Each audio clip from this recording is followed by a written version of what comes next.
ចិត្តចង់យំអោយអងទឹកភ្នែកហើយចង់ស្រែកអោយបាត់ឈឺចាប់ចង់ស្លាប់តែខ្លាចគេមើលងាយសម្រាប់គេជារឿងធម្មតាសម្រាប់យើងបេះដូងធ្លុំធ្លាយមិនងាយធ្វើចិត្តបាននោះទេរួមធ្លាប់និយាយថាស្នេហានេះមិនស្ដាយក្រោយយ៉ាងណាក៏ដោយមិនយំមកគេមើលមនុស្សមិនធ្លុំព្រោះតែមិនមានបទពិសោធន៍ស្នេហ៍អារម្មណ៍ស្មានតែគេស្មោះនឹងខ្លួនយ៉ាងណាមិនស្នេហ៍បែរជាស្នេហ៍បងនឹងឃើញម្ដងចាំតែបាត់ខ្លួនខ្មាស់គ្រប់គ្នាធ្លាប់ជួបជូនដឹងរឿងយ៉ាងទាំងពីរយ៉ាងណាមិនស្នេហ៍បែរជាស្នេហ៍បងត្រូវយំរឹករងអនុស្សាវរីយ៍ងងលងស្នេហ៍ព្រាននារីបានរង្វាន់ទឹកភ្នែក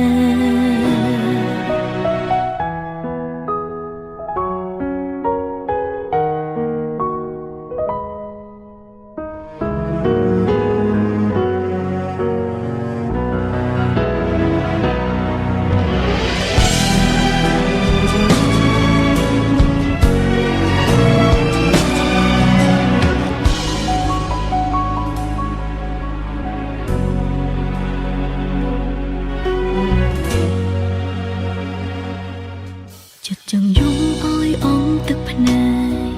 ហើយចង់ស្រែកអោយបាត់ឈឺចាប់ចង់ស្លាប់តែខ្លាចគេមើលងាយសម្រាប់គេជារឿងធម្មតាសម្រាប់យើងបេះដូងធ្លុំធ្លាយមិនងាយធ្វើចិត្តបាននោះទេរួមធ្លាប់និយាយថាស្នេហានេះមិនស្ដាយក្រោយយ៉ាងណាក៏ដោយមិនយំមកគេមើលមនុស្សមិនធ្លុំព្រោះតែមិនមានបទពិសោធន៍ស្នេហ៍អារម្មណ៍ស្មានតែគេស្មោះនឹងខ្លួនយ៉ាងណាមិនស្នេហ៍បែរជាស្នេហ៍បងនឹងឃើញម្ដងចង់តែបាត់ខ្លួនខ្មាស់គ្រប់គ្នាធ្លាប់ជួបជូនដឹងរឿងយើងទាំងពី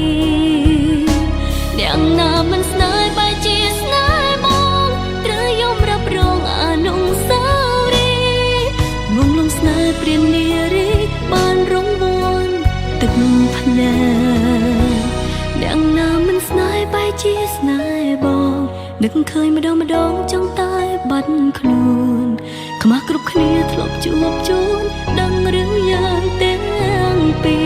រយ៉ាងណាមិនស្នេហ៍បែរជាស្នេហ៍បងត្រូវយំរឹករងអនុស្សាវរីយ៍ងងលងស្នេហ៍ព្រាននារីបានរង្វាន់ទឹកភ្នែកងងលងស្នេហ៍ព្រាននា